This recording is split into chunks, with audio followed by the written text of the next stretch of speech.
everyone, I'm Vaishnavi. We are here today at Digital Library established by Presidency University at Rajan Kunte Panchayat office. Today we are here to do a documentary regarding the digital library, how it impacted the students in their education and career.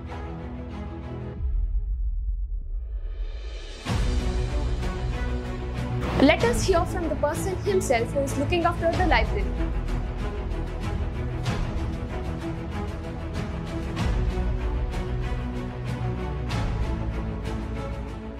ನಮಸ್ತೆ sir. ನಮಸ್ಕಾರ. ನಿಮ್ಮ ಹೆಸರು? ನನ್ನ ಹೆಸರು ಕೃಷ್ಣಪ್ಪ ಅಂತ. ನಾನು ಗ್ರಾಮ ಪಂಚಾಯತಿ digital ಲೈಬ್ರರಿಯಲ್ಲಿ 23 ವರ್ಷದಿಂದ ಇಲ್ಲಿ ಕೆಲಸ ಮಾಡ್ತಾ ಇದ್ದೀನಿ. ಸರ್, ಈ ಡಿಜಿಟಲ್ ಲೈಬ್ರರಿ ಯಾವಾಗ ಉದ್ಘಾಟನೆ ಆಯಿತು ಸರ್? ಈ ಡಿಜಿಟಲ್ ಲೈಬ್ರರಿ 2018ರಲ್ಲಿ ಓಪನ್ ಆಯಿತು. ಯಾವ ಥರ ಫೆಸಿಲಿಟೀಸ್ ಇದೆ ಸರ್ ಲೈಬ್ರರಿ ಇಲ್ಲ. ನಮ್ಮ ಡಿಜಿಟಲ್ ಲೈಬ್ರರಿಯಲ್ಲಿ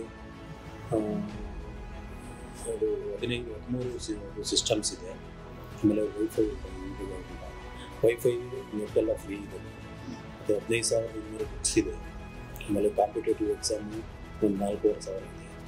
ಅದರ್ಸ್ ಕಥೆ ಕಾದಂಬರಿಗಳೆಲ್ಲ ಒಂದು 6,500 ಇದೆ. ಮಕ್ಕಳು ಎಲ್ಲ ಒಂದು 4,000 ಚಿಲ್ಲರೆ ಇದೆ.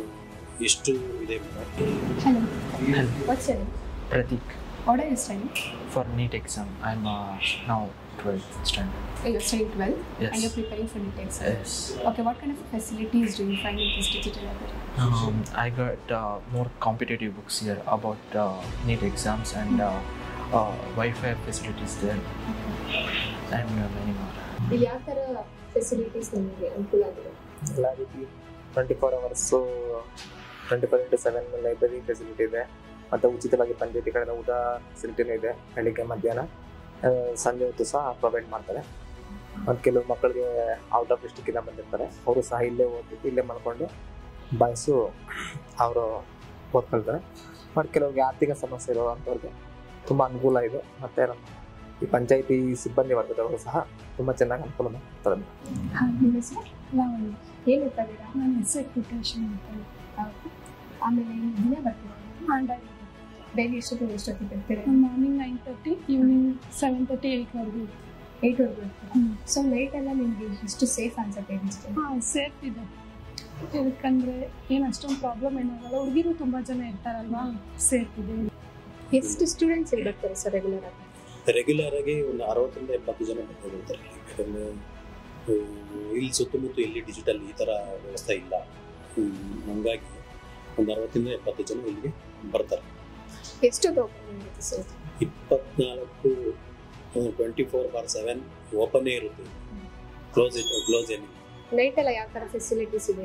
ನೈಟ್ ಎಲ್ಲ ಏನಿಲ್ಲ ಮೇಡಮ್. ನೈಟು ನಾನು 5:30 ಆದಮೇಲೆ ನಮ್ಮದು 9:00 5:00ವರೆಗೂ ಡ್ಯೂಟಿ ಇರೋದು. ನಾವು 5:30 ಹೋದ್ಮೇಲೆ ನೈಟು ನಮ್ಮ ಪಂಚಾಯತಿ ವಾಟರ್ ಮ್ಯಾನ್ ಇರ್ತಾರಲ್ಲ, ಅವರನ್ನು ಇಲ್ಲಿ ಸ್ವಲ್ಪ ನೋಡ್ಕೊತಾರೆ. ಆಮೇಲೆ ಇಲ್ಲಿ ಲೈಬ್ರರಿಯಲ್ಲಿ ಒಂದು 6 ಜನ ಲೈಬ್ರರಿ ಸ್ಟೂಡೆಂಟ್ಸ್ ಇಲ್ಲೇ ಬರ್ತಾರೆ. ಅವ್ರಿಗೆ ಸ್ವಲ್ಪ ಜವಾಬ್ದಾರಿಯನ್ನು ವಹಿಸೋದು PDO ಮತ್ತು ಅಧ್ಯಕ್ಷರು ಸ್ವಲ್ಪ ನೋಡ್ಕೊಳ್ಬೇಕು. ಅವರು ಇನ್ಚಾರ್ಜ್ ಹೋದ್ಮೇಲೆ ಸ್ವಲ್ಪ ನೋಡ್ಕೊಳ್ಳಿ ಅಂತೇಳಿ ಅವ್ರಿಗೆ ವಹಿಸಿದ್ದಾರೆ. ಅವರು ಸ್ವಲ್ಪ ಅಚ್ಚುಕಟ್ಟಾಗೆಲ್ಲ ನೋಡ್ಕೊಳ್ತಾರೆ. ಇಲ್ಲಿ ಎಲ್ಲ ಸ್ಟೂಡೆಂಟ್ಸ್ಗೂ ಓಪನ್ ಇದೆಯಾ ಮೇಡಮ್? ಎಲ್ಲ ಸ್ಟೂಡೆಂಟ್ಸ್ಗೂ ಓಪನ್ ಬರ್ಬೋದಲ್ಲ? ಯಾವ ಯಾಕಂದರೆ ಪಬ್ಲಿಕ್ ಲೈಬ್ರರಿ ಎಲ್ಲ ಆಗಿರೋದ್ರಿಂದ ಎಲ್ಲ ಸ್ಟೂಡೆಂಟ್ಸು ಬರ್ತಾರೆ. ಮೆಂಬರ್ಶಿಪ್ ಕಾರ್ಡ್ ಹೇಗೆ? ಮೆಂಬರ್ಶಿಪ್ ಮೇಡಮ್, ಮೆಂಬರ್ಶಿಪ್ ಕಾರ್ಡು ನಾವು ಅವ್ರಿಗೆ 6ರಿಂದ 18 ವರ್ಷ ಮಕ್ಕಳಿಗೆ ಉಚಿತವಾಗಿ ಮೆಂಬರ್ಶಿಪ್ ಮಾಡ್ತೀವಿ. ಏನು ಅವ್ರಿಗೇನು ದುಡ್ಡೇನು.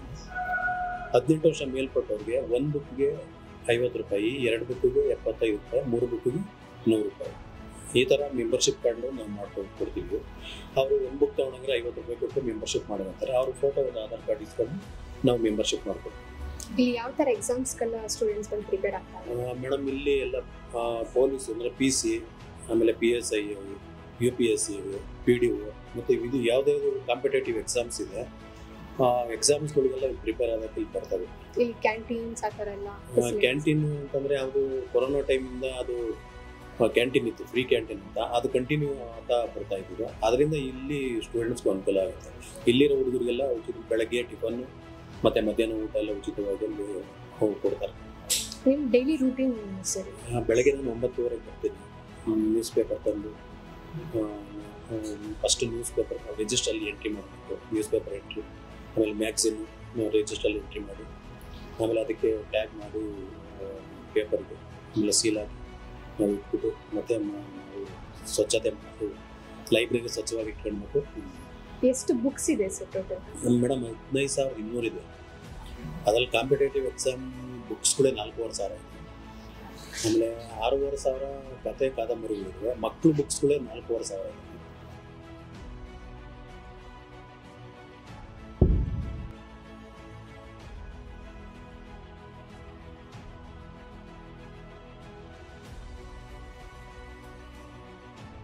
ಇಲ್ಲಿ ನಿಮ್ಗೆ ಯಾವ್ದಾದ್ರು ಒಂದು ವಿದ್ಯಾರ್ಥಿ ಅವ್ರ ಎಕ್ಸ್ಪೀರಿಯನ್ಸ್ ಏನಾದ್ರು ಹೇಳ್ಬೋದಾ? ನಿಮ್ಮ ಹತ್ರ ಶೇರ್ ಮಾಡ್ಕೊಂಡಿದ್ದೀರಾ, ಫೀಡ್ಬ್ಯಾಕ್ಸ್ ಕೊಟ್ಟಿರೋದಾಗ್ಲಿ ಆ ಥರ?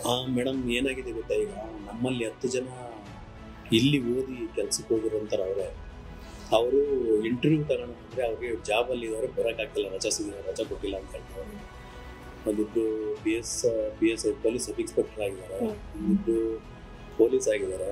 ಆಮೇಲೆ ಭಾರತೀಯ ಸೇನೆ ಅಂದರೆ ಇಂಡಿಯನ್ ಆರ್ಮಿ ಇಲ್ಲೇ ನಮ್ಮ ಪಕ್ಕದಲ್ಲಿ ಸಾಧನಹಳ್ಳಿ ಅಂತ, ಅವ್ರು ಹರಿಕುಮಾರ್ ಅಂತ ಅವ್ರು ಹೋಗಿದ್ದಾರೆ. ಅವರು ಬಂದರೆ ಅವ್ರನ್ನ ಇಂಟರ್ವ್ಯೂ ಮಾಡ್ಬೋದು. ಹೋಗಿದ್ದಾರೆ, ಒಂದು 10 ಜನ ಹೋಗಿದ್ದಾರೆ ಇಲ್ಲಿಂದ. ಇದನ್ನು ಇಲ್ಲಿ ಓದಿ ಉನ್ನತ ಮಟ್ಟಕ್ಕೆ ಹೋಗಿದ್ದಾರೆ. ನನ್ನ ಹೆಸರು ನಾಗರಾಜ್ ಅಂತ, ಪಂಚಾಯತ್ ಡೆವಲಪ್ಮೆಂಟ್ ಆಫೀಸರ್, ರಾಜನಗುಂಟೆ ಗ್ರಾಮ ಪಂಚಾಯತ್ ಯಲಹಂಕ ಅಂತ. ಸರ್, ನೀವು ನೋಡ್ತಿದ್ದೀರಾ ಡಿಜಿಟಲ್ ಲೈಬ್ರರಿ ಒಂದು ಸುಮಾರು ವರ್ಷ ಆಯಿತು. ಯಾವ ಥರ ಫೆಸಿಲಿಟೀಸ್ ಮತ್ತು ಸ್ಟೂಡೆಂಟ್ಸ್ ಹೇಗೆ ತಗೊಂಡಿದ್ದಾರೆ? ಸೊ ನಮ್ಮಲ್ಲಿ ಡಿಜಿಟಲ್ ಲೈಬ್ರರಿ ಅನ್ನೋದು 2018 ಆಗಿರುವಂಥದ್ದು. ಅದು ನಮ್ಮ ಕರ್ನಾಟಕ ಸರ್ಕಾರದ ಕಾನ್ಸೆಪ್ಟ್ ಇತ್ತು. ಅದಕ್ಕೆ ಸಹಕಾರ ಕೊಡಲಿಕ್ಕೆ ನಮ್ಮ ಪ್ರೆಸಿಡೆನ್ಸಿ ಯೂನಿವರ್ಸಿಟಿಯವರು ಸಾಕಷ್ಟು ಸಿಸ್ಟಮು, ಬುಕ್ಸು, ಫರ್ನಿಚರನ್ನು ಅರೇಂಜ್ ಮಾಡಿ ಕೊಟ್ಟಿದ್ದಾರೆ. ಅದ್ರ ಜೊತೆಗೆ ನಮ್ಮ ಸರ್ಕಾರದ್ದೇ ಒಂದು ಸಾಫ್ಟ್ವೇರ್ ಸಿಸ್ಟಮ್ ಇದೆ, ಅದರಲ್ಲಿ ಲಕ್ಷಾಂತರ ಬುಕ್ಸ್ ಇದ್ದಾವೆ. ನಮ್ಮಲ್ಲಿ ಒಂದು 10 ಸರ್ಕಾರಿ ಶಾಲೆಗಳಿದ್ದಾವೆ. ಹತ್ತಿರ 2,500 ಜನ ಸ್ಟೂಡೆಂಟ್ಸ್ ಇಲ್ಲಿ ಎನ್ರೋಲ್ ಮಾಡ್ಕೊಂಡಿದ್ದಾರೆ. ಅವರು ಲೈಬ್ರರಿ ಪೀರಿಯಡ್ ಅಂತ ಬಂದಾಗ ಇಲ್ಲಿಗೆ ಬರ್ತಿದ್ದಾರೆ. ಮುಂದುವರೆದ ಭಾಗವಾಗಿ ಈಗ ನಾವು ಎಲ್ಲ ಪ್ರೆಸಿಡೆನ್ಸಿ ಅಥವಾ ನಮ್ಮಲ್ಲಿ ಇರುವಂಥ ಯೂನಿವರ್ಸಿಟಿ ಅಥವಾ CSR ಫಂಡಲ್ಲಿ ಸಹಕಾರ ಕೊಡ್ತಾ ಪ್ರತಿ ಶಾಲೆಯಲ್ಲೂ ಸಹ ಡಿಜಿಟಲ್ ಲೈಬ್ರರಿ ಮಾಡಬೇಕು ಅನ್ನೋದು ನಮ್ಮ ಕಾನ್ಸೆಪ್ಟ್ ಇದೆ. ಅಂದರೆ ಅಲ್ಲಿಗೆ ಒಂದು ಸಿಸ್ಟಮ್ ಪ್ರೊವೈಡ್ ಮಾಡಬೇಕು, ಅವರಿಗೆ ಅದ್ರಲ್ಲಿ ಆಕ್ಸೆಸ್ ಇರಬೇಕು. ಅಲ್ಲಿ ಟೀಚರ್ಸ್ ಅದನ್ನು ಗಮನಿಸ್ತಾ ಇರ್ತಾರೆ. ಒಂದು ಶಾಲೆಯಿಂದ ಬರಲಿಕ್ಕೆ 3-4 ಕಿಲೋಮೀಟರ್ ದೂರ ಆಗ್ತಾ ಇದೆ ಅವರಿಗೆ. ಹಾಗಾಗಿ ಪ್ರತಿ ಶಾಲೆಯಲ್ಲಿ ಅದೇ ಕ್ಲಾಸ್ ರೂಮ್ ಏನಿರುತ್ತದಲ್ಲ ಅಲ್ಲೇ ಮಾಡಿದರೆ ಅವ್ರಿಗೆ ಆಕ್ಸೆಸ್ ಈಸಿ ಇರುತ್ತೆ, ಇನ್ನೂ ಎಫೆಕ್ಟಿವ್ ಆಗಿರುತ್ತೆ. ಪರ್ಟಿಕ್ಯುಲರ್ಲಿ ನಮ್ಮ ಗ್ರಾಮ ಪಂಚಾಯತಿಯಲ್ಲಿ ಏನು ನಮ್ಮ ಕಾಂಪಿಟೇಟಿವ್ ಎಕ್ಸಾಮ್ಸ್ಗೆ, ಸ್ಪರ್ಧಾತ್ಮಕ ಅಧ್ಯಯನ ಪರೀಕ್ಷೆಗಳಿಗೆ ತಯಾರಿ ಮಾಡಲಿಕ್ಕೆ ಸಾಕಷ್ಟು ಫೋಕಸ್ ಮಾಡ್ತಾಯಿದ್ದೀವಿ. ಅದಕ್ಕೆ ಪ್ರೆಸಿಡೆನ್ಸಿ ಯೂನಿವರ್ಸಿಟಿ ಸಹಕಾರನೂ ಇದೆ. ಹಾಗೆ ಈಗ ಅಲ್ಲಿ ನಮ್ಮಲ್ಲಿ 15 ಸಿಸ್ಟಮನ್ನು ಎಸ್ಟಾಬ್ಲಿಷ್ ಮಾಡಿದ್ದೀವಿ ಅಲ್ಲಿ. ಹಾಗೆ ವಿವಿಧ ನ್ಯೂಸ್ ಪೇಪರ್ಸು, ನಿಯತಕಾಲಿಕೆಗಳು, ಎಲ್ಲ ರೀತಿಯ ಕಾಂಪಿಟೇಟಿವ್ ಎಕ್ಸಾಮ್ಸು, ಸ್ಟೇಟ್ ಇರ್ಬೋದು, ಸೆಂಟ್ರಲ್ ಇರ್ಬೋದು, ಅಥವಾ KPSC, UPSC, ಈ ಥರ KEA, ಕರ್ನಾಟಕ ಎಕ್ಸಾಮಿನೇಷನ್ ಅಥಾರಿಟಿ ಎಲ್ಲ ಎಕ್ಸಾಮ್ ಮಾಡ್ತಿದ್ದಾರೆ. ಅವನ್ನೆಲ್ಲ ಒಳಗೊಂಡಂತೆ ಅವರು ಡಿಮ್ಯಾಂಡ್ ಕೊಡ್ತಾರೆ ನಮಗೆ, ಇಲ್ಲಿ ಬರುವಂತಹ ಓದ್ಲಿಕ್ಕೆ ಬರುವಂಥ ವಿದ್ಯಾರ್ಥಿಗಳು. ನಮ್ಮದು ಲೈಬ್ರರಿ 24x7 ಓಪನ್ ಇರುತ್ತೆ ಮೇಡಮ್. ಹಾಗೆಯೇ ಅವ್ರ ಡಿಮ್ಯಾಂಡ್ ಬೇಸ್ ತೊಗೊಂಡು ನಮ್ಮ ಲೈಬ್ರರಿಯನ್ನು ಕೃಷ್ಣಪ್ಪ ಅಂತ ಇದ್ದಾರೆ, ಅದನ್ನು ನಾವು ಡಿಮ್ಯಾಂಡ್ ಕೊಟ್ಟು ಕೂಡಲೇ ಅವ್ರಿಗೆ ಬುಕ್ಸನ್ನು ಪ್ರೊವೈಡ್ ಮಾಡ್ತೀವಿ. ಈಗಾಗಲೇ ಸಾಕಷ್ಟು ಕಾಂಪಿಟೇಟಿವ್ ಎಕ್ಸಾಮ್ಸನ್ನು ಫೇಸ್ ಮಾಡಿ ಹಲವಾರು ಜನ ಒಳ್ಳೆ ಹುದ್ದೆಗೆ ಎಲ್ಲ ಹೋಗಿದ್ದಾರೆ. ಸೊ ಈಗಲೂ ಸುಮಾರು ಪ್ರತಿದಿನವೂ ಒಂದು 50 ಜನ ಬಂದು ಇಲ್ಲೇ ಇದ್ದು ಓದ್ತಾರೆ. ಅವರು ನಾನು ಹೇಳಿದ್ನಲ್ಲಾಗಲೇ 24x7 ಅಂತ. ಅವ್ರು ಬೆಳಗ್ಗೆನೇ ಬರೋದ್ರಿಂದ ಹುಡುಗರಿಗೆ ಒಂದು ಬ್ರೇಕ್ಫಾಸ್ಟು ಮತ್ತು ಮಧ್ಯಾಹ್ನದ ಊಟದ ವ್ಯವಸ್ಥೆನೂ ಸಹ ಗ್ರಾಮ ಪಂಚಾಯತಿಯಿಂದ ಮಾಡ್ತಾಯಿದ್ದೀವಿ ನಾವು. ಯಾವುದೇ ಕಾರ್ಯಕ್ರಮ ಇದ್ರೂ ನಮ್ಮ ಜೊತೆಗೆ ಹುಡುಗರೆಲ್ಲ ಬಂದವರು ಕೈಗೂಡಿಸ್ತಾರೆ. ಎಫೆಕ್ಟಿವ್ ಆಗಿ ನಡೀತಾ ಇದೆ. ನಮ್ಮ ಲೈಬ್ರರಿಯರು ಚೆನ್ನಾಗಿ ಉತ್ತಮವಾಗಿ ನಿರ್ವಹಣೆ ಮಾಡ್ತಾ ಇದ್ದಾರೆ. ಅಲ್ಲಿ LCD ಪ್ರೊಜೆಕ್ಟರ್ ಎಲ್ಲ ವ್ಯವಸ್ಥೆ ಇದೆ, ಸಿಸ್ಟಮ್ ಇದೆ, ವೈಫೈ ಇದೆ, ಸೋಲಾರ್ ವ್ಯವಸ್ಥೆ ಇದೆ, ಸ್ಟ್ರಕ್ಚರ್ ಗ್ಲಾಸಿಂದಿದೆ. ಹಾಗಾಗಿ ಅವರಿಗೆಲ್ಲ ಬೇಸಿಗೆಲ್ಲ ಸ್ವಲ್ಪ ಸಮಸ್ಯೆ ಆಗ್ತಿತ್ತು, ಅದನ್ನು ಸಹ ಡಿಮ್ಯಾಂಡ್ ಕೊಟ್ಟಿದ್ರು ಅವರು. ಈಗ AC ವ್ಯವಸ್ಥೆನೂ ನಾವು ಮಾಡಿದ್ದೀವಿ. ಹೀಗೆ ಚೆನ್ನಾಗಿ ಸಾಗ್ತಾ ಇದೆ ಮೇಡಮ್. ಇನ್ನೂ ಹೆಚ್ಚಿನ ಸಹಕಾರ ಮಾಡಿ ಇನ್ನೂ ಉತ್ತಮ ಪಡಿಸೋದಕ್ಕೆ ನಿಮ್ಮ ಸಲಹೆಯನ್ನು ನಾವು ಬಯಸ್ತೀವಿ. Thank you sir.